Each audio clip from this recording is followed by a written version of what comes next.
परीक्षा मुक्त सूत्र में एक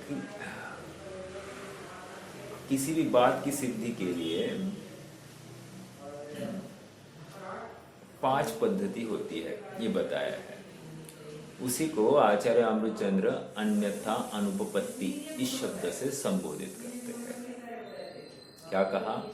कोई भी बात सिद्ध करने के लिए 5 पद्धतियां होती। पद्धतियां मतलब प्रोसेस होते हैं। जैसे आपने को एक एक्सपेरिमेंट करना है to prove that water contains hydrogen and oxygen, इतनी सी बात होती है। फिर एम लिखा जाएगा, उसके एपरेटस लिखे जाएंगे, फिर प्रोसीजर लिखी जाएगी, और फिर अंत में क्या लिखा जाता है? Hence proved that water contains this compound contains 2 parts of hydrogen and 1 part of oxygen, therefore this is water only। इसलिए ये पानी ही है। क्यों? क्योंकि इसमें 2 हाइड्रोजन की मात्रा है और 1 ऑक्सीजन की मात्रा है। ऐसा हम स्कूली जीवन में हमने ऐसा कोई एक्सपेरिमेंट किया ही है। उसी प्रकार न्याय के ग्रंथों में 5 पद्धतियां बताई जाती है सेम तर्ज पर। एक होता है साध्य, शब्दों के ऊपर गौर करना इंटरेस्टिंग है, थोड़ा सा उपयोग लगाना पड़ेगा। एक होता है साध्य, दूसरा होता है साधन, तीसरा होता है उदाहरण एग्जाम्पल, चौथा होता है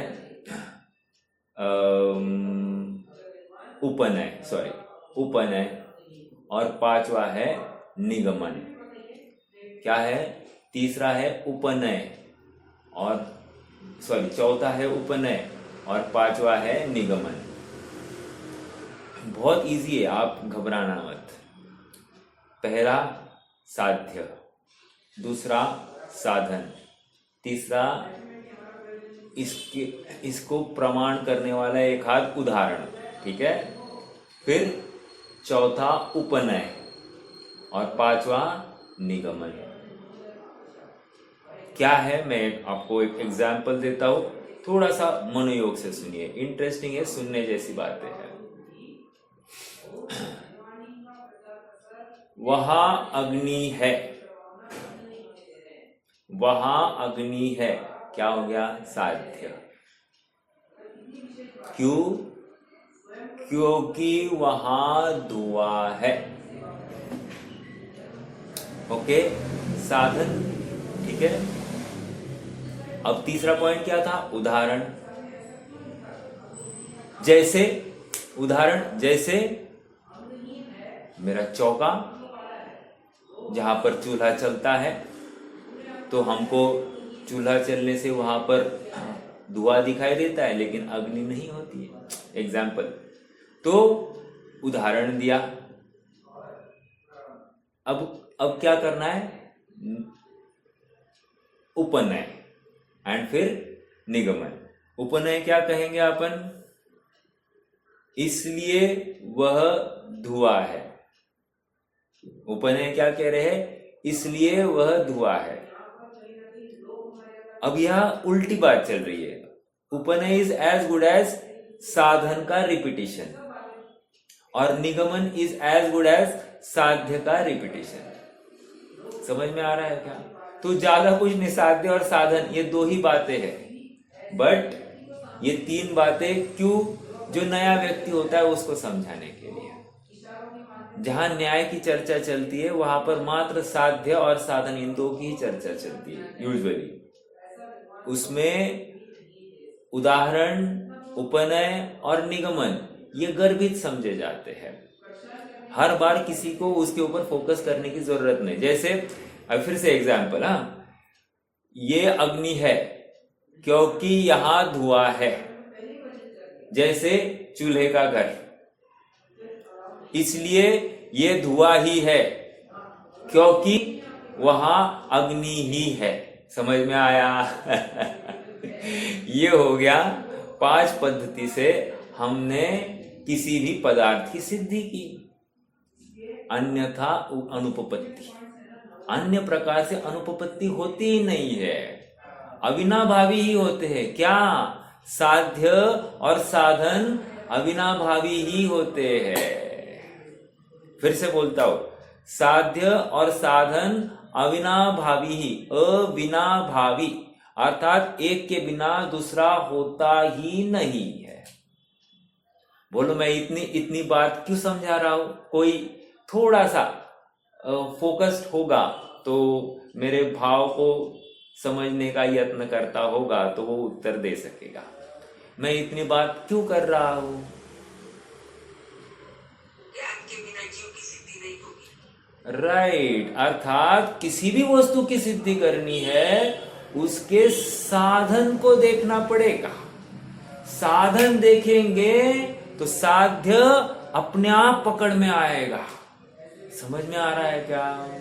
क्योंकि दोनों अविनाभावी होते हैं। एक दूसरी बात, साधन होता है प्रसिद्ध, वो व्यक्त होता है, और साध्य होता है प्रासाध्य, अर्थात वो व्यक्त नहीं होता, साधन के द्वारा उसका निर्णयन किया जाता है, दिखाई नहीं देता है। वो निर्णय करना है, कहाँ है आत्मा, ऐसा मत करते बैठना। ज्ञान दिखा, इमीडिएटली वहां पर आत्मा बोल देना।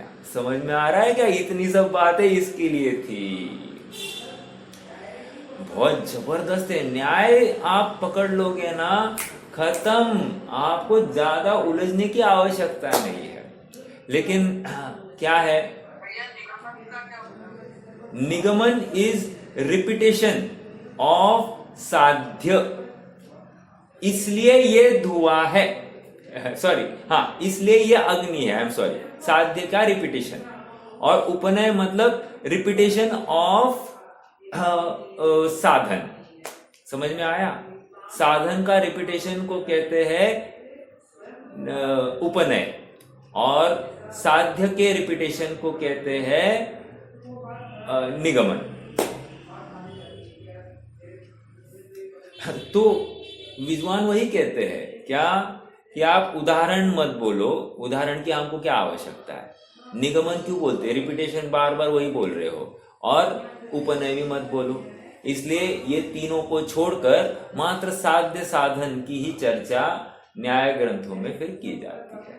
ओके, चलिए, हाँ, इतना भूमिका बनाने का यत्न यही था कि अन्यथा अनुपपत्ति, जहां पर ज्ञान दिखाई दिया वहां पर आत्मा बेझिझक दिखाई देना चाहिए, ये समझाना है। ओके, उपयोगमयी वस्तु दिखाई दी तो उपयोगवान आत्मा दिखाई देना चाहिए, ये समझाना। अपना प्रकरण चल रहा है कि नहीं अभी? बोलिए, प्रकरण क्या था? प्रकरण क्या था 194 में? मैं अभी इतना जो खुलासा कर रहा हूं उसके अनुसार प्रकरण के बारे में बोलिए।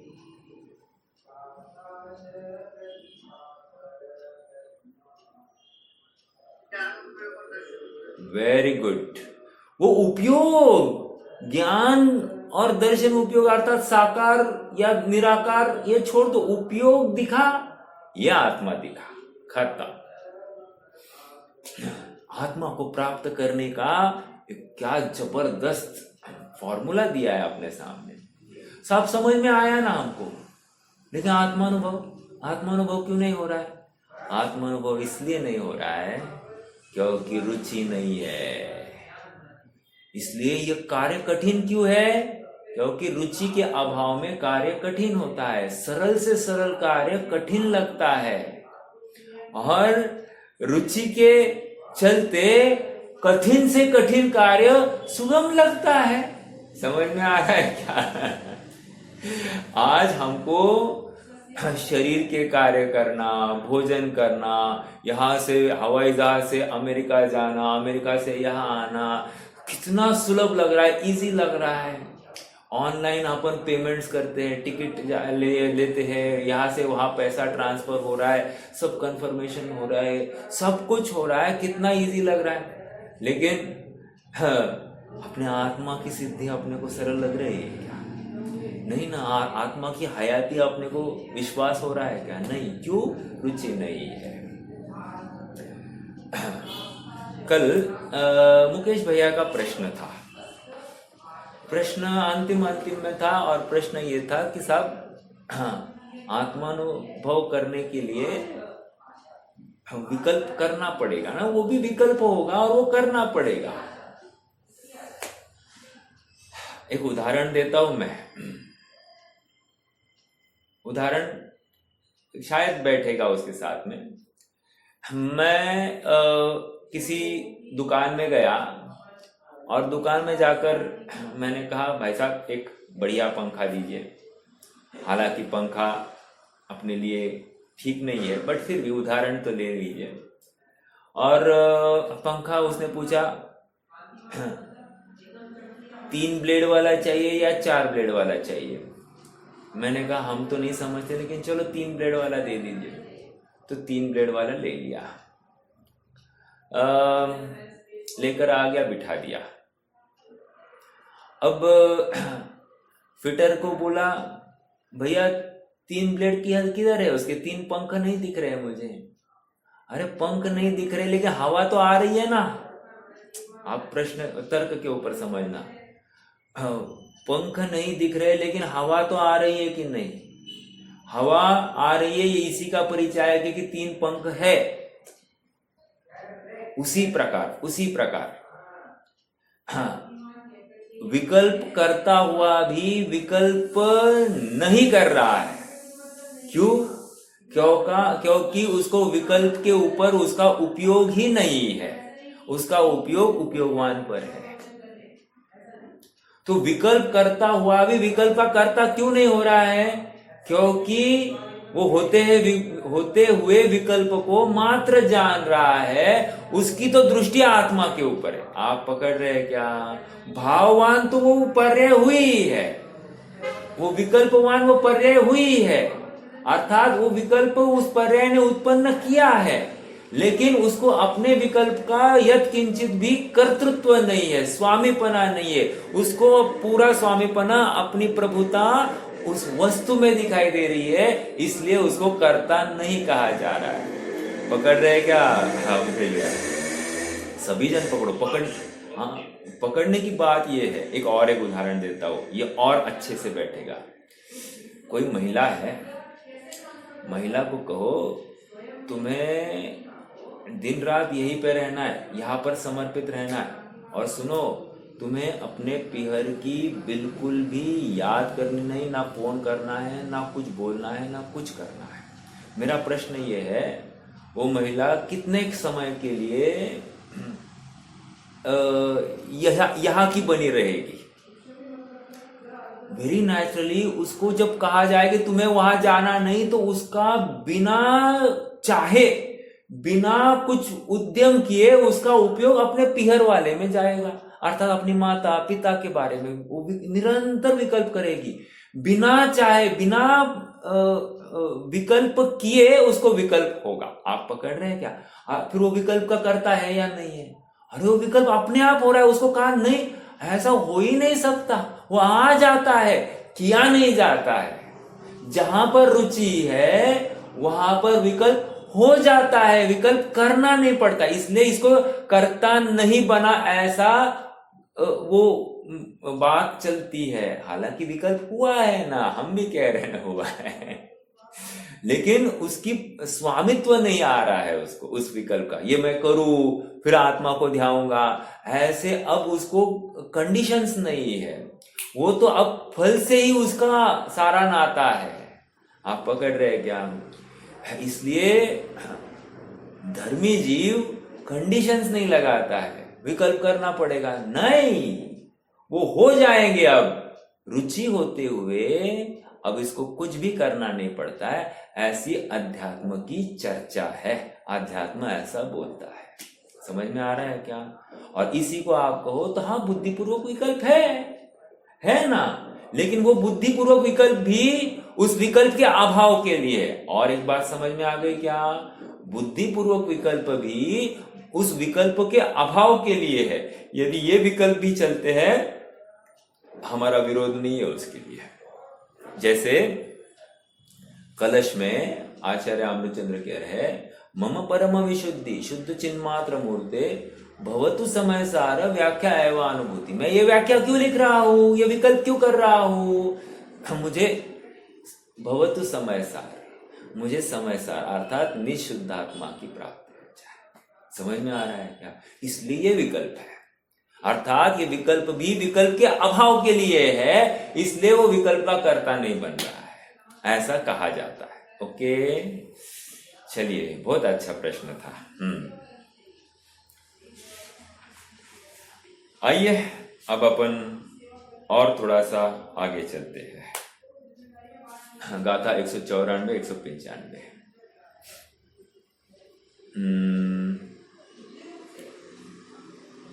पेज नंबर, एक मिनट।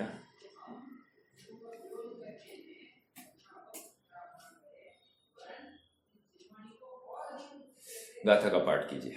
देखो, जो एवं जानिता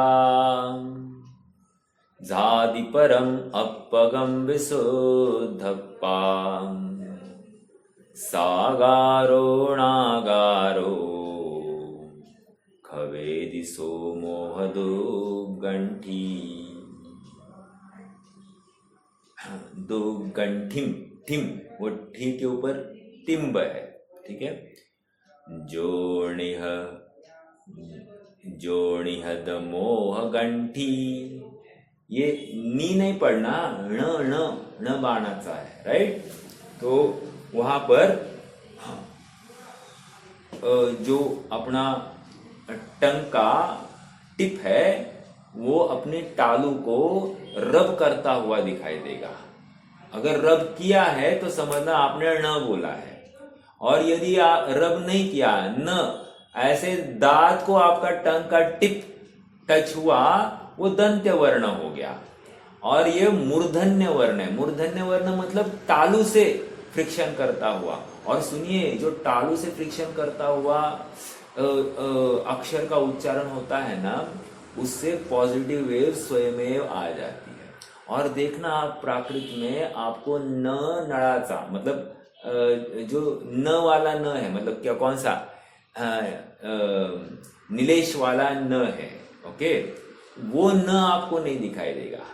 यहाँ पर ण वो बड़ा न, मतलब जो णमुकार वाला ण है, राइट। तो ये याद रखना।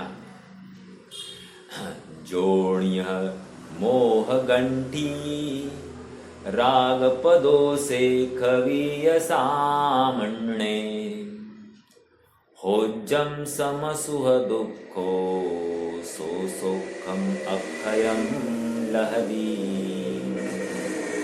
यह जान जो शुद्धात्मा ध्यावे सदा परमात्मा, दुठ मोह की दुर्ग्रंथि का भेदन करे वह आत्मा। मोह ग्रंथि राग रुष तज सदा ही सुख दुख में समभाव हो, वह श्रम नहीं बस अक्षय सुख धारण करे।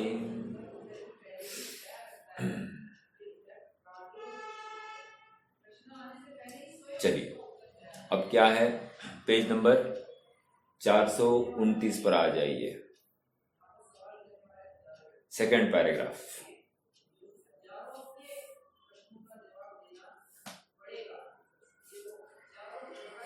कदाचित अपन जयसेन स्वामी को भी पढ़ लेंगे। यहाँ पर देखो, मोह ग्रंथि है मूल जिसका, ऐसे राग द्वेष का क्षय भी इस मोह ग्रंथि के क्षय से होता है। प्रश्न किया है 195 में, मोह का नाश होने से क्या होगा? ये राग द्वेष नहीं होंगे। राग द्वेष जाने से क्या होगा? अनाकुलता होगी। अनाकुलता जाने से क्या होगा? आत्मा का सुख मिलेगा। तुम्हारा प्रयोजन क्या है? आत्मा को सुख। इसलिए मोह ग्रंथि के नाश की बात चलती है, ठीक है। मोह ग्रंथि है मूल जिसका, ऐसे राग द्वेष का क्षय। देखो, अन्यथा अनुपपत्ति, जहां जहां राग है, जहां जहां द्वेष है, वहां वहां मोह ग्रंथि है, राइट। हो गया साध्य और साधन। आप पकड़ रहे क्या? हाँ, कोई कहे हमको हंसना है, तो हंसना क्या है? मोह है। कोई कहे हमको खेद हो रहा है, ये क्या है? ये भी मोह है। समझ में आ रहा है क्या? कोई कहे हमको द्वेष हो रहा है, मोह है। कोई कहे हमको राग हो रहा है, ये भी मोह है। हर चीज में जहां पर आत्मा के बाहर पाया गया है उपयोग, मोह के बिना हो नहीं सकता। ठीक है, मोह ग्रंथि है। ग्रंथि होता है गांठ, ये गांठ होती ही होती है। तो मोह ग्रंथि है मूल जिसका। ऐसे राग द्वेष का क्षय भी इस मोह ग्रंथि के क्षय से हो जाता है।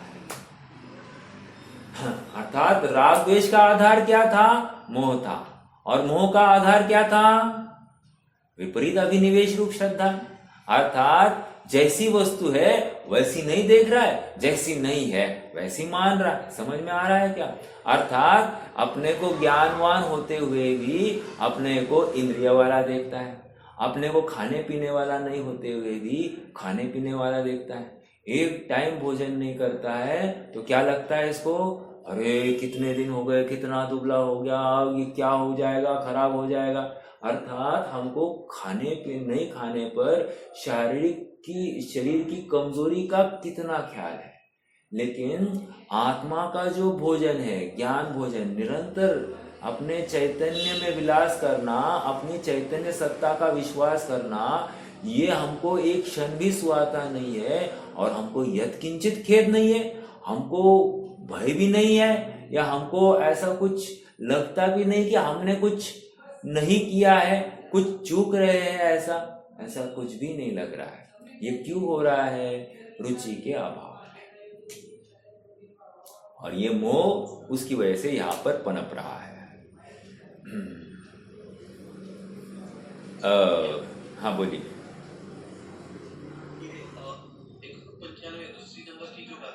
हाँ, उसमें दो बातें आई है, राइट। एक राग द्वेष का त्याग, हाँ, और एक सुख दुख में समभाव। हाँ, राइट। तो ये दोनों में कोरिलेशन है। हाँ, कैसा है? हाँ, हाँ, हाँ। सुख दुख में समभाव। यहाँ पर सुख और दुख का अर्थ, सुख क्या है? जिसको सांसारिक लोग या विषयार्थी भोगार्थी जिसको सुख कहता है, ये उस सुख की बात है। वो सुख भी दुख ही है, समझना। कैसे? क्योंकि वो सुख को भी मतलब अनुकूलता आए होवे, ये कामना है। कामना करना आकुलता के बिना नहीं हो सकती। और मान लो व्यवस्था हो गई, वो संयोग प्राप्त हो गया, अब ये बना रहे, ये भावना फिर से बनी रहती, जो फिर से आकुलता है, इसलिए वो दुख ही है। तो अब यहां पर क्या कह रहे? समसुह दुखो, अर्थात सुख में, अनुकूलता में या प्रतिकूलता में वो क्या करता है? समभाव धारण करता है। ठीक है, समभाव मतलब तटस्थ। समभाव मतलब उससे प्रभावित नहीं होता है। हाँ, अपन इसमें कहते हैं ना क्या,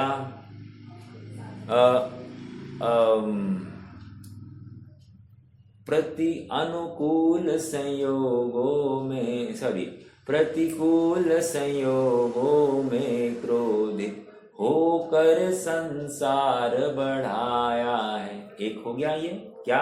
प्रतिकूल संयोगों में क्रोधित हुआ। क्रोधित हुआ मतलब दुख हुआ। अपन यहाँ पर अब उल्टा लगाइए ना, अनुकूल संयोगों में हर्षित। अब हर्षित होकर क्या किया? फिर से अनुकूल संयोगों में हर्षित होकर संसार बढ़ाया है। इससे भी क्या किया है? अनुकूलता में भी, सुख में भी हर्षित होकर मतलब आनंदित होकर मैंने क्या किया? संसार ही बढ़ाया है। अब करना क्या चाहिए था? हाँ बोलिए।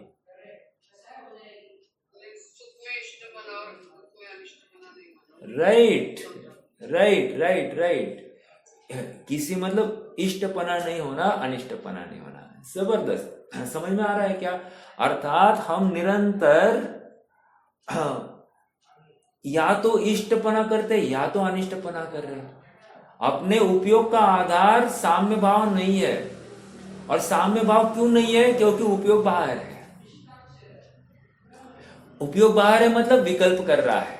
विकल्प कर रहा है मतलब आत्मा में स्थित नहीं है, अनात्मा में ही बैठा है। समझ में आ रहा है क्या? और ये अनात्मा में बैठना, इसको दुखरूप भाषित नहीं हो रहा है, अर्थात सुखरूप भाषित हो रहा है। आप पकड़ रहे क्या मेरी बात को? अनात्मा में बैठना, इसको कोई दुख नहीं लग रहा है। दुख नहीं लग रहा है मतलब ये सेटिस्फाइड है। सेटिस्फाइड है मतलब सुखी है। और मतलब इसने सुख कहीं अन्य ही मान लिया, ये मानना पड़ेगा अपने को। समझ में आ रहा है? इसलिए साम्य भाव में तो नहीं है। अब हम अक्सर कहते हैं, अक्सर मैंने सुना भी है कि भाई किसी ने आपने को गाली दी, कुछ बोलना नहीं, साम्य भाव, तो इसको साम्य भाव कहते हैं। नो, दिस इज नॉट साम्य भाव। ये साम्य भाव नहीं है। मन में खेद हुआ है, मन में लग रहा है कि मैं इसको जवाब दूं, मैं इसको समझाऊं, लेकिन मैं दे नहीं पा रहा हूं, तो ये साम्य भाव नहीं है। आकुलता है ना, छटपटाहट है ना, वहां पर रिवर्ट करने की चेष्टा मतलब वो है कि नहीं है? है ना? तो बिल्कुल है। तो उसको अपन साम्य भाव नहीं कह सकते। साम्य भाव वहां पर परिणति जाए तो परिणति जाकर उसको मात्र जाने, और जानकर उसमें इष्टपन अनिष्टपना भाषित नहीं हो, जानकर फिर से स्वभाव ही इष्ट भाषित हो। समझ में आ रहा है क्या? स्वभाव इष्ट भाषित होना ही वो पर पदार्थ में समभाव हो गया है, ऐसा मानना पड़ेगा। समझ में आ रहा है क्या? देखो ना, उदाहरण वही है अपने पास में। जैसे यशोधर मुनिराज, 3 दिन वो मरा हुआ सर्प गले में है, 3 दिन के लिए वो चींटियां खा रही है बदन को। अब एक चींटी अपने को हजम नहीं हो रही है, हजारों चींटियां होगी, और चींटियां काटना ही नहीं, वो गमन कर रही है ना। और एक चींटी गमन करे तो बात अलग है साहब, यहाँ पर हजारों चींटियां ऊपर नीचे कर रही है। अब विचार करो कि मुझे इसमें मेरा शुद्धात्मा ध्यान है, शुद्धात्मा ध्यान है नहीं, साम्य भाव में आना है। अरे भाई साहब, आप विचार तो करो, विचार करने में पसीना छूटता है। साम्य भाव का लेवल क्या है? लेवल ऐसा साम्य भाव सम्यक दृष्टि का होता है। इस लेवल की साम्य भाव अपनी कब होगी? जब हम एक छोटी छोटी बातों में हम इतने छटपटा जाते हैं, हमको अनइजीनेस होता है, अपने को रिवर्ट करने का भाव होता है। ये क्या है? ये क्या दिखलाता है? अपने स्वभाव के प्रति अविश्वास दिखलाता है।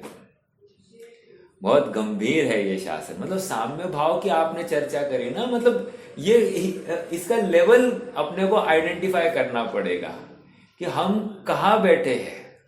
जैसे अभी अपन स्वाध्याय कर रहे हैं, इसको हम कितने जनों को एक गुड फीलिंग है, अच्छा भाव कैसे कितने जनों को लगा? सबको लग रहा है। इसमें क्या बुरा है? यही तो करना चाहिए, राइट? लेकिन यहां पर कह रहे हैं कि ये भी भाव विकल्प ही था, और विकल्प होने से आत्मा नहीं था। इस भाव को करने का प्रयोजन शुद्धात्मा में प्रवृत्ति था, अर्थात अपने स्वरूप के प्रति अहोभाव बहुमान आना था, और उसी में प्रवृत्ति थी। अब इस स्वाध्याय को सुनने के बाद में तेरी प्रवृत्ति कहाँ हुई? तेरी प्रवृत्ति फिर से जैसे थे, विषयों में जहां पर थे वहां पर, अर्थात इस शुभ भाव से हटकर तू गया कहाँ है? अशुभ भाव में। एंड यू आर हैप्पी, तू अशुभ भाव में गया है। और हैप्पी कैसे है? हाँ, मैंने स्वाध्याय हो गया मेरा 1 घंटा अच्छे से, बहुत बढ़िया स्वाध्याय हो गया, आज बहुत गहरी चर्चा है। लेकिन उसमें आउटपुट आत्मा नहीं था ना। तुम्हें आत्मा को ध्यान की भावना हुई कि नहीं हुई, ये प्रश्न है। अगर हुई है तो ही ओके, गुड गुड, फिर प्रयास करो। बारंबार आत्मा को ध्यान का यत्न होना चाहिए, बारंबार आत्मा भाषित होना चाहिए, आत्मा तुम्हें पुकारना चाहिए, पुकारता हुआ आत्मा चाहिए, आओ मेरे में समा जाओ, आओ ऐसा, और बिन बुलाए आओ। आप पकड़ रहे क्या? जैसे मैंने कहा ना, उस महिला को अपने पिहर की, अपने इष्टजनों की याद बिना फोन किए, बिना याद किए या आ रही है, ये किसका परिचय है? कि उसकी रुचि का परिचय है। उसी प्रकार मुझे अपनी आत्मा की याद बिना विकल्प किए भी आ जाए, वो अचीवमेंट है, वो साम्य भाव की। इसलिए ऐसा साम्य भाव चौथे में, पांचवे में, छठवें में होता है। छठवें में भी साम्य भाव है। कैसे सब? तीन का शायद चौकड़ी का विकल्प ही नहीं है ना, उनको नहीं है, साम्य भाव में बैठे हैं। जबरदस्त बात है। साम्य भाव अर्थात रावण साम्य भाव में बैठा है, राम साम्य भाव में युद्ध कर रहे और साम्य भाव में बैठे हैं। चरणायन योग इसको थोड़ा सा विपरीत कह देता है, लेकिन द्रव्यान योग कहता है हाँ साम्य भाव में है। क्यों? हो गई है, मिथ्यात्व ग्रंथि का नाश हो गया है, अनंतानुबंधी राग द्वेष नहीं पाया जा रहा है। यस, हम कह देते हैं वे साम्य भाव में है। हाँ, द्रव्यान योग की वहाँ पे चारित्र मोह भी लेना पड़ेगा क्या? फिर मोह ग्रंथि में जैसे राग द्वेष तो चारित्र मोह के लगा सकते हैं, लेकिन यहाँ मुख्यतः प्रयोजन दर्शन मोह के अभाव का है। अब जिस भूमिका में जो है उसको लगाने के लिए विरोध नहीं है, लेकिन द्रव्यान योग की या अध्यात्म की का प्रयोजन इतना ही है कि तुम अपने दर्शन मोह का नाश करो, बस। बाकी उसके आगे द्रव्यान योग का मतलब ज्यादा योगदान नहीं आता है। फिर उसके आगे करना क्या? आत्मा को ध्यान। उसके आगे करना क्या? आत्मा को ध्यान। भूमिका बढ़ गई और क्या करना? आत्मा को ध्यान, और कुछ नहीं करना। समझ में आ रहा है क्या? At the end of day भूमिका बढ़ाने के लिए मुझे आत्मा को ही ध्याना पड़ेगा। हाँ, भूमिका बढ़ाने के लिए मुझे व्रत तब संयम धारण नहीं करने हैं, वे स्वयमेव धारण हो जाएंगे। कपड़े स्वयमेव त्यागने का भाव हो जाएगा। ये ठंड मुझे भाषित ही नहीं होगी, ये गर्मी मुझे तकलीफ दे ही नहीं सकेगी, ये शरीर की व्याधि मुझे तकलीफ दे ही नहीं सकेगी। क्यों? क्योंकि मैं अपने को आत्मा ध्याता हुआ पाया जाऊंगा। उस उपयोग में आत्मा दिखाई देगा, उस उपयोग में ठंडी गर्मी शरीर की व्याधि नहीं दिखाई देगी, या दिखाई दे तो प्रभावित नहीं करेगी, मुझे वहां खींचेगी नहीं। मेरा उपयोग मुझे बराबर आत्मा की तरफ ही ढलाएगा। हाँ, वो रुचि ये काम कराती है। अब जैसे शरीर की रुचि, मुझे उसकी वजह से मुझे ठंड लग रही है, शरीर की रुचि है इसलिए मैं दुबला हूं, कमजोर हूं, मोटा हूं, XYZ जो कोई विकल्प चलते हैं ये कर रहा है। शरीर की रुचि है इसलिए दिखाई नहीं दे रहा, शरीर की रुचि है इसलिए सुनाई नहीं दे रहा, शरीर की रुचि है इसलिए भूख नहीं लग रही, शरीर की रुचि है इसलिए इसका उपाय करूं। समझ में आ रहा है क्या? ये रुचि है। अर्थात बिना बोले भी, अब थोड़ा सा विचार कीजिए ना, जैसे मुझे कोई व्याधि हो रही है, तो इमीडिएटली सबका रिस्पॉन्स क्या होगा? डॉक्टर को दिखाएगा। कोई बोलेगा क्या? शुद्धात्मा को ध्याया क्या? नहीं बोलेगा। क्यों? झुकाव कहाँ है? ये अपने झुकाव को दिखा रहा है, शरीर के प्रति झुकाव, और शरीर की रुचि का परिचायक है। देखो, मैं हमेशा एक कहता हूं, जैसे हमने भोजन नहीं किया होगा तो हम दूसरे को पूछते भोजन किया क्या रे तुमने? ये किसका परिचायक था?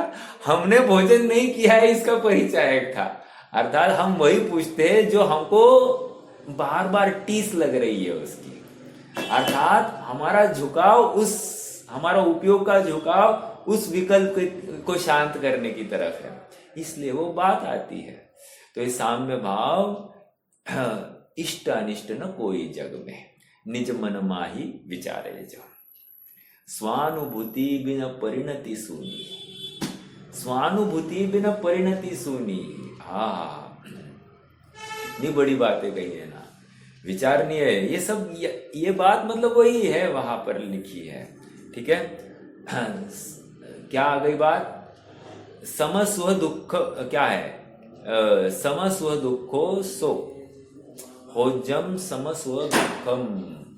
होज्जम मतलब ये अपने परिणति ऐसी हो जाती है, ठीक है।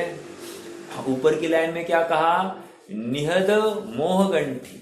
अरे मोह ग्रंथि का नाश हुआ तो क्या हुआ? राग द्वेष का नाश हो गया।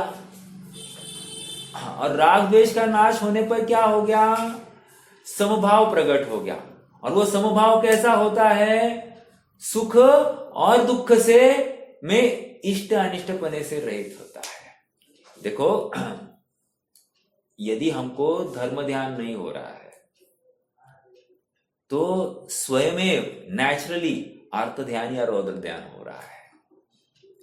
और यदि हमको अर्थ ध्यान रौद्र ध्यान नहीं हो रहा है तो स्वयं धर्म ध्यान हो रहा है। ये सीधी सी बात है। स्वयं मतलब बिना विकल्प किए, अर्थात अर्थ ध्यान रौद्र ध्यान भी बिना विकल्प किए हो रहा है। विकल्प करना नहीं पड़ता, हो रहा है। वैसे ही आत्मा में जाने के लिए, आत्मा के ओर उपयोग ढलाने के लिए, समभाव आने के लिए विकल्प करना नहीं पड़ता, हो जाता है। समझ में आ रहा है? ज्ञानी का ऐसा परिणाम, अज्ञानी का ऐसा परिणाम। बोलिए बोलिए बोलिए। तो यहाँ कार्य कारण भाव लग गया क्या? राग द्वेष का त्याग कारण हो गया, साम्य भाव की प्राप्ति साथ कार्य हो गया। हाँ, लगा सकते हैं, कार्य कारण भाव लगा सकते हैं। हालांकि कार्य कारण भाव उसमें समय भेद पड़ता है। समय भेद पड़ता है। समय भेद मतलब ये कारण इसलिए ये कार्य, लेकिन यहाँ पर समय भेद नहीं है। यहाँ पर उसी समय में हुआ है, दोनों कार्य उसी समय में हुए हैं। अर्थात यहाँ पर साम्य भाव होना और यहाँ पर राग द्वेष का अभाव होना, दोनों में समय की अभेदता है। तो लगाने के लिए लगाया जाता है, लेकिन देखते समय में हमको दोनों कार्य एट द सेम टाइम हुए दिखाई दे रहे हैं। इन शॉर्ट, तो ये साम्य भाव पहले होगा ना, फिर राग द्वेष ये होगा। नहीं ना, साम्य भाव हुआ है, वही राग द्वेष का अभाव हुआ है। आप आगे कैसे लगाओगे उसके बाद में हुआ? नो, हो ही नहीं सकता। हाँ, लेकिन पहले दर्शन साथ साथ ही होगा वो। लेकिन साम्य भाव आएगा तभी असल कार्य कारण संबंध उसमें कैसे होगा? अच्छा, आप इस हिसाब से लगा रहे हैं कि दर्शन मोह का अभाव पहले होगा, ये कारण, और फिर चारित्र मोह का अभाव होगा, ये कार्य, ऐसा लगा रहे हैं आप, राइट? हाँ, बट मैं तो वो ठीक है वो तर्क, लेकिन यहाँ पर जिस समय में दर्शन मोह जाता है उसी समय में चारित्र मोह जनित अनंतानुबंधी गई है ना। हाँ, समय भेद कहाँ है? उसी समय हुआ है। देखा जाए तो नहीं हुआ है, मतलब देखा जाए तो एट द सेम टाइम दोनों गए हैं। तो साम्य भाव इज इक्वल्स टू राग द्वेष का अभाव, इज इक्वल्स टू मोह ग्रंथि का नाश, इज इक्वल्स टू अनाकुलता, इज इक्वल्स टू सुख। समझ में आया? इज इक्वल्स टू आत्मानुभव। मतलब इन सब में रिलेशन क्या है? सब एक समय में हुए हैं। तो रिलेशन अपन आप कारण कार्य लगाने की चेष्टा हो तो हो जाती है, कोई बात नहीं है। जैसे कहते हैं आत्मा में जाओगे तो राग द्वेष का अभाव हो जाता है। ये बोली भाषा है, लेकिन अनुभूति के समय में उसमें समय भेद नहीं होगा, दोनों एट अ टाइम चले जाएंगे। समझ में आ रहा है क्या? हाँ, और उस समय में ये विकल्प भी नहीं होता है कि मैं राग द्वेष का अभाव करूं। समझना, और एक बात वेरी इंपॉर्टेंट, मैं राग द्वेष का अभाव करूं ऐसा भाव भी नहीं होता। क्यों राग द्वेष का अभाव क्यों नहीं करूं? प्रश्न है मेरा आप सबसे। राग द्वेष का अभाव नहीं करूं ऐसा भाव क्यों नहीं होना चाहिए? प्रश्न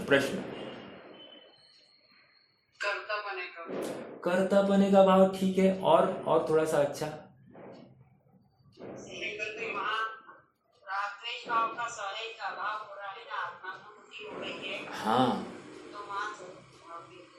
का भी अभाव हो रहा है। नहीं, विकल्प भी है, ये बात तो समझ लिया, बट मुझे ये कहना है वो राग द्वेष को हटाने का भाव भी द्वेष भाव है, और समभाव वो स्वभाव को ध्यान से प्रकट होने वाला है। आपने में है ही नहीं राग द्वेष, तो राग द्वेष करेगा क्यों? प्रश्न मुझ में राग द्वेष है ही नहीं, मैं राग द्वेष कर सकता ही नहीं, ऐसा जिसे विश्वास हो गया है वो राग द्वेष करेगा ही क्यों? एक एग्जाम्पल, मैं आज ये एग्जाम्पल के बारे में सोच रहा था। देखो, किट्ट कालिमा सहित सोना है, राइट? अब जो व्यापारी है, सोने का व्यापारी, उसको शंका है क्या ये सोना स्वर्णत्व को प्राप्त नहीं होगा? प्रश्न मतलब वो किट्ट कालिमा अलग नहीं होगी और ये सोना अलग नहीं होगा, ऐसा प्रश्न है, मतलब उसको शंका है क्या? वो उसको 100% विश्वास है कि इसमें सोना निकलेगा ही निकलेगा, उदाहरण है ना। अब यहां पर किट्ट कालिमा सहित अर्थात विकार सहित आत्मा, अपन ऐसा लेंगे, अभी वो कर्म सहित आत्मा नहीं लेना है, विकार सहित आत्मा है, राइट? विकार सहित आत्मा ये ऐसा मिला हुआ प्रोडक्ट है। अब उसमें आत्मा को ध्याता हुआ जो जीव, उसको शंका है क्या कि अपना ज्ञान स्वभाव है? नहीं, उस विकार सहित आत्मा में ही अपना सुख स्वभाव है, ऐसा शंका है क्या? नहीं। तो अब मेरा राग करना ये स्वभाव है ही नहीं, दूसरे को देखना जरूरी है, ये स्वभाव की आवश्यकता नहीं है, मात्र जानना इतनी ही आवश्यकता है, ये इतनी ही बात है। जैसे ही ये बात स्वीकार हो जाती है, उसकी स्वभाव दृष्टि हो जाती है, और स्वभाव दृष्टि कब होती है? रुचि के बल पर। जैसे मैं आपको एक एग्जाम्पल देता हूं। हाँ, हमारे यहाँ पर एक प्रोफेसर थे, संस्कृत के विद्वान थे, और बहुत अच्छा अभ्यास था, ज्ञानी भी थे, ब्राह्मण थे, अन्यमति थे। उनकी लड़की ने दिखने के लिए हम व्यवस्थित, ब्राह्मण लोग आप जानते ही है, गोरी चमड़ी वाले, व्यवस्थित है ना, और उसने जिस लड़के के साथ में शादी की वो काला कलूटा है। हाँ, और मतलब वो जोड़ा विजोड़ दिखता है, जिसको लोक में कहते हैं विजोड़, जो कि अपन विरोध नहीं कर रहे हैं, मतलब जोड़ा लगता ही नहीं है। प्रश्न ये है कि उसको, उस लड़के को ध्यान के लिए इतनी खराबियां दुनिया को दिखाई दे रही है, उस लड़की को क्यों नहीं दिखाई दे, जबकि वो पढ़ी लिखी है, अच्छी पढ़ी लिखी है। हाँ, उसको क्यों नहीं दिखाई दे उसमें कुछ कमियां, विकृतियां? सारी दुनिया को दिखाई दे रही है, इसको क्यों नहीं दिखाई दे रही है? क्योंकि उसको उस लड़के में रुचि है, अपनत्व है, कहो तो उसकी कमियों को वो गौण कर रही है। लौकिक उदाहरण में उसको मात्र उसके पॉजिटिव्स के ऊपर ही विचार हो रहा होगा, अर्थात उसी में वो मोहित हो गई है। अब ये तो हो गया उदाहरण। अब यहां तो लौकिक दृष्टांत में विकृति है सामने में, तो भी दिखाई नहीं दे रही। अब इन रियलिटी अपनी आत्म वस्तु में कुछ कमी है ही नहीं, विकृति है ही नहीं, मैं स्वयं भगवान हूं। भगवान जो अपने को भगवान नहीं देखता है, वो पर्याय में भगवान नहीं बन सकता, उसको सम्यक ज्ञान, सम्यक दर्शन नहीं हो सकता। अल्प अवस्था में भी, विकारी अवस्था में भी अपने को भगवान अनुभवना है, देखना है, विश्वास करना है अपने भगवत स्वरूप का। इसलिए मैंने वो सोने का उदाहरण दिया आपको। सोने के उदाहरण में वो किट्ट कालिमा सहित सोने निकालते समय में भी इसको यत् किंचित भी शंका नहीं है कि ये इसमें से 24 कैरेट सोना बनने वाला है। इसको विश्वास है, स्ट्रॉन्ग कन्विक्शन है।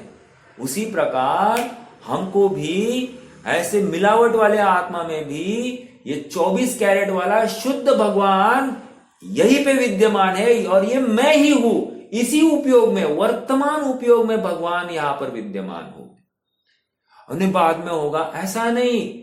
वर्तमान वर्तने वाली पर्याय में ही वो भगवान है।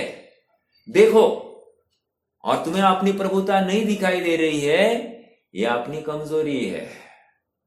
तुम्हें अपनी प्रभुता देखने के लिए भगवान देखने पड़ते हैं, शास्त्र पढ़ने पड़ते हैं, सुनना पड़ता है, भक्ति करनी पड़ती है, पूजन करनी पड़ती है, तीर्थ यात्रा जाना पड़ता है, मतलब भक्षण के नाम पर तुम खान पान की व्यवस्था करते हो। ये सब कह रहे हैं ये तुम्हारी कमजोरी की निशानी है। समझना मत कि तुम बहुत बड़े हो गए धर्मात्मा। न धर्मो धार्मिक के बिना, धर्म धर्मी के अलावा होता ही नहीं है। शुद्धात्मा के आधार पर ही साम्य भाव है। मेरे भगवत स्वरूप के आधार पर ही मेरी भगवती पर्याय टिकी है। अगर भगवत स्वरूप की ही स्वीकृति नहीं है, मेरी भगवत स्वरूप की स्वीकृति नहीं है, तो भगवती पर्याय प्रकट ही नहीं होगी। आप पकड़ना थोड़ा सा। साम्य भाव स्वभाव के आश्रय से है। साम्य भाव राग द्वेष की आधार अपेक्षा नहीं रखता है। राग द्वेष जाए, ये राग द्वेष के प्रति द्वेष हुआ, और हमको उस समय द्वेष भी नहीं करना है। वो भाव भी अनात्मा है। मेरे में राग द्वेष है ही नहीं, तो मैं राग द्वेष करूं कैसे? प्रश्न, तर्क तो ये है। अब तकलीफ ये हो गई है कि देख, आपने धर्म के 10 लक्षणों में स्टार्टिंग में ही डॉक्टर साहब ने यही प्रकरण उठाया है। क्रोध है ही नहीं, मैं क्षमा स्वभावी हूं। क्रोध का अभाव करने की बात बहुत हल्की बात है। मैं क्षमा स्वभाव हुई हूं, मैं क्रोध कर ही नहीं सकता। अरे ये बात थी, लेकिन इसको परिचय क्रोध का है, इसलिए इसको कहा क्रोध का अभाव सो क्षमा। जबकि क्षमा के विस्मरण में क्रोध प्रकट हो रहा है, वैसे ही आत्मा के साम्य भाव के विस्मरण में मोह राग द्वेष उत्पन्न हो रहे हैं। समझ में आ रहा है क्या? मैं भूल स्वयं निज वैभव को परममता में। परममता मतलब ये विकल्प, आत्मा संबंधी विकल्प, ये भी ममता का भाव है। उस विकल्प में ही मुझे आनंद है, ये पर है। ये पर संबंधी ममता है, आत्मा संबंधी ममता नहीं है। तुम्हें यदि सच्ची रुचि लगी हो तो तुम अभी आत्मा को ध्याते हुए दिखाई दोगे। तुम्हें छटपटाहट होगी, तुम्हें खेद होगा आज तक मैं क्या कर रहा था, जो कि हो नहीं रहा है। तुम्हें आज भी तुम्हारे दिन भर के काम तुम्हें प्रायोरिटी दिखाई दे रहे हैं, आत्मा का काम प्रायोरिटी नहीं दिखाई दे रहा है। समझ लेना, I am not very very sincere and serious about my conviction, about my passion towards माई आत्मा। मेरे आत्मा के प्रति समर्पण अभी भी सच्चा नहीं है, कच्चा है, कमजोर है। समझ में आ रहा है? मैं अभी भी बैसाखी लेकर ही चलना चाहता हूं। मैं एकत्व की भावना वाला ऐसी भावना भा ही नहीं रहा हूं। अपनी एकता, अपनी प्रभुता, अपनी शुद्धता को मुझे ध्याने के लिए अभी भी बैसाखी की जरूरत लग रही है। और वो सुनो, बैसाखी की जरूरत लेकर चलने में विरोध नहीं है, लेकिन मैं बैसाखी मिलने पर मैं वहीं पे संतुष्ट हूं। मुझे बैसाखी मिल गई, मुझे बैसाखी मिल गई, मुझे चलने का भाव ही नहीं आ रहा है। ठीक है, देखो पढ़ते हैं। आज काफी चर्चा हो गई है और कुछ पढ़ा नहीं गया है। चलिए, मोह ग्रंथि है मूल जिसका, ऐसे राग द्वेष का क्षय भी इस मोह ग्रंथि के क्षय से होता है। साथ साथ की बात है, राग द्वेष के क्षय से परम मध्यस्थता जिसका लक्षण है, ऐसा सुख दुख में समान बुद्धि रूप श्रवणता, मुनिपना प्रकट होती है। आप देख लेना क्या कह रहे, राग द्वेष के क्षय होने पर परम मध्यस्थता जिसका लक्षण है, किसका लक्षण है? उस समभाव का, मतलब साम्य भाव का। क्या लक्षण है कि रे राग द्वेष में अब उसको कोई चारा ही नहीं डालते, चारा पानी ही नहीं डालता। अर्थात ये सर्प हट जाए तो अच्छा, और सर्प नहीं हटा तो बुरा। समझ में आ रहा है? आप सोचो तो सही, उस समय में उनको टट्टी पेशाब उसी जगह पर हुई होगी कि नहीं हुई? अब कैसे हो गई वो शुद्धि? क्या की होगी, और बिना शुद्धि के शुद्धोपयोग किया होगा कि नहीं? शुद्धि मतलब वो हाथ पैर तो धोना पड़ता है कि नहीं शुद्धि के बाद में? हाँ, अपने शरीर का नीचे का अंग तो साफ करना पड़ेगा कि नहीं? वो भी नहीं किया, और शुद्धोपयोग कैसे कर सकता है जी वहां पर?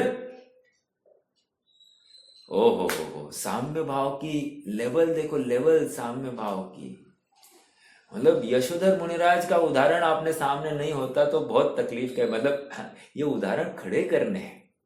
आज नहीं है तो क्या हुआ, अपन जाओ ना अतीत में और उदाहरण खड़े करो उपयोग में, उनको रियली पिक्चर, मतलब उसका पिक्चर अपने ज्ञान में खड़ा तो करो कि क्या हो सकता है, क्या परिणाम हो सकता है। वो जीव क्या साम्य भाव कर रहा है, मतलब क्या कर रहा है? शरीर भिन्न और आत्मा भिन्न मतलब क्या होती है? What is the value? उसको आत्मा में बैठा हुआ शरीर में होता हुआ कार्य पड़ोसी का कार्य भाषित हो रहा है। अर्थात शरीर में जो कोई वेदना हो रही है वो अपनी नहीं भाषित हो रही है। उसका स्वामीपना इसको नहीं है, इसको खेद भी नहीं है और उसको दर्द भी नहीं है। वो चींटियां काट रही है, कुछ भी खुजलाव करने का भाव नहीं है। एक चींटी काटने के बाद में जो झंझनाहट होती है, उसका डंक इतनी तकलीफ पैदा करता है। अपन 4 बार तो कहते मुझे चींटी काटी, मुझे चींटी काटी, मुझे चींटी काटी। समझ में आ रहा है अपना झुकाव कैसा है और वो झुकाव कैसा है? और ये कैसे होता है? आत्मा की रुचि। हाँ, वो आत्मा की रुचि होते हुए ही बाकी सब समस्त प्रतिकूलताएं भाषित है। कोई लड़की अपना अनुकूल घर को छोड़कर, घर के ऐशो आराम को छोड़कर भाग जाए, और भागे तो किसके साथ में भागे? भंगी के साथ में भागे, जिसको रहने का घर नहीं है। ऐसे के साथ में ये लड़की भाग कर गई है। बोलो क्या प्रॉब्लम है? प्रॉब्लम यही है कि उसको यहाँ की अनुकूलता भी रुका नहीं सकी है, और वहां की प्रतिकूलता भी उसको रोक नहीं सक रही है। मतलब उसको वहां आने से रोक, मतलब उसको उसका कुछ भी ख्याल नहीं है, उसका कोई चिंता नहीं है। उसको चिंता क्यों नहीं है? क्योंकि उसका एक उपयोग अटका है उस लड़के में। वैसे ही अपना उपयोग अपने आत्मा में अटक गया तो इस शरीरकृत अनुकूलता को मुझे कुछ भी फिक्र नहीं है। समझ में आ रहा है क्या? ये शरीर की मुझे कुछ भी रहे चाहे अभी जाए, सहज जीवन हमारा है। ये एक बात फिर से, लाखों वर्षों तक जीवू या मृत्यु आज ही आ जावे। ये किसके आधार पर है? इस आत्मा के आधार पर है, क्योंकि वहां पर अपने को मिटाने की चेष्टा नहीं है और ना अपने को जिलाने की चेष्टा है। और इसी को समाधि मरण की भावना में कहा है। क्या है वो? जीने की हो न वांछा, मरने की हो न ख्वाहिश। आ गई बात फिर से साम्य भाव। ये साम्य भाव है, स्वभाव की तरफ झुका हुआ उपयोग। अब उसको शरीर की चेष्टा उसको मतलब प्रभावित करती नहीं है। सनत कुमार चक्रवर्ती ये टपक रहा है रे, कोट टपक रहा है, और उनको उसको मिटाने का यत्न ही नहीं है। ऐसी परिणति हो सकती है क्या? वो 700 मुनिराज के ऊपर बलि आदि मुनियों ने जो उपसर्ग किया है, क्या हुआ? उनको उस उपसर्गों को मिटाने का भाव नहीं है, स्वभाव में झुके हैं। और देखो ना, आज तक कोई जैन अजैन नहीं हुआ है, लेकिन अजैन जैन होते हुए दिखाई दे रहे हैं। उपसर्ग कर्ता जैन हुए हैं, उपसर्ग कर्ता जैन हुए ही हुए हैं। श्रेणिक देखो, ये बलि आदि मंत्री देखो, लगाओ इतिहास ढूंढ के दिखाओ ना।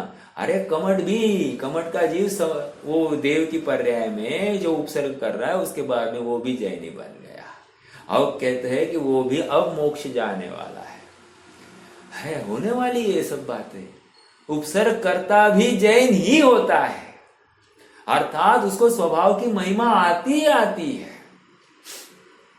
चलिए पढ़ते हैं आगे। कहा थे, ऐसे सुख दुख में समान बुद्धि रूप श्रमणता, अंडरलाइन दिस, श्रमणता मतलब मुनिपना प्रकट होता है। अब ये कह रहे हैं कि मुनिपना प्रकट हो गया। देखो, श्रमणता मतलब पुरुषार्थ, श्रमणता मतलब श्रमण, श्रमण मतलब थोड़ा सा मेहनत, मेहनत जिसको अपन मेहनत करो, श्रम करो, तो श्रमणता मतलब श्रम। और सच्चा पुरुषार्थ मतलब क्या? ये साम्य भाव, साम्य भाव मतलब श्रमणपना। समझ में आ रहा है क्या? साम्य भाव इज इक्वल टू श्रमणपना। हाँ, अब यहाँ पर हाँ बोलिए। यहाँ माता जी ने श्रवण का अर्थ श्रम न ऐसा किया था, चार श्रम ही नहीं, बाकी नहीं होता ऐसा। हाँ ठीक है ना। अच्छा किया, अच्छा किया। श्रम न, लेकिन वो देखो ग्रामेटिकली अपन इसको ये कर सकते हैं, श्रम म का हलन और फिर न, ऐसा कुछ किया होगा। कहने की बात इतनी है, श्रम भाषित नहीं हुआ, ये भी कहो। अभी जयसेन स्वामी भी यहाँ पर अर्थ करने वाले हैं, हाँ, वो उपयोग के। अब अपन भी कर सकते हैं ना। At the end of the day प्रयोजन इसमें से इतना ही भाषित होना चाहिए कि वितराग भाव प्रकट होना चाहिए। अगर इन सारे चिंतन का फल वितराग भाव है तो ओके, अर्थात वो घटित जो किया जा रहा है उसमें वितरागता झलक रही कि नहीं झलक रही है। अगर झलक रही तो शाबाश, हमको विरोध नहीं है उसका। हाँ, कहने की बात इतनी है, श्रमण, हाँ देखो श्रमणता, अब आप ये पूरा शब्द लोगे तो फिर वो कदाचित वो बैठता है, श्रम नहीं भाषित होता, ऐसे नहीं होगा। फिर श्रमण इतना ही शब्द लेंगे तो वो भाषित होता है वो भाव। लेकिन श्रमणता एक्चुअली देखो, ये परिश्रम, ये शब्द भी श्रमण, परिश्रम, ये सब एक ही, श्रम ये धातु है। इन शॉर्ट श्रम धातु है और श्रम मतलब प्रवृत्ति, और प्रवृत्ति नेचुरली होती है थोड़ा सा। अब भावी के अर्थ का यहाँ पर घटित हो जाएगी बात। प्रवृत्ति नेचुरली होती है, अब स्वाभाविक रूप से हो गई तो श्रम भाषित ही नहीं हुआ। हाँ, और बहुत जोर लगाया, मैं बहुत आत्मा को जाता हूं, अब मैं थक गया। देखो जो सामायिक में थक जाता है ना, उसको श्रम भाषित हुआ है और वो इसलिए वो आत्मा के बाहर है। और जिसको सामायिक में थकावट नहीं, उल्टी थकावट उड़ गई है उसकी, उसको वो थका नहीं है। समझ में आ रहा है क्या? उसको और की वो ललक पड़ी है, राइट? तो ऐसा श्रमण, श्रमण अर्थात सच्ची प्रवृत्ति, यथार्थ प्रवृत्ति को यहां पर श्रमण कह रहे हैं। ठीक है, देखो प्रकट होती है और उससे अनाकुलता लक्षण अक्षय सुख की प्राप्ति होती है। अब और एक बात कह रहे, अनाकुलता लक्षण। प्रश्न है, अनाकुलता लक्षण की प्राप्ति हो गई मतलब क्या? अनाकुलता लक्षण वाली प्राप्ति हो गई मतलब क्या? सुख की प्राप्ति हो गई। सुख की प्राप्ति हो गई मतलब क्या?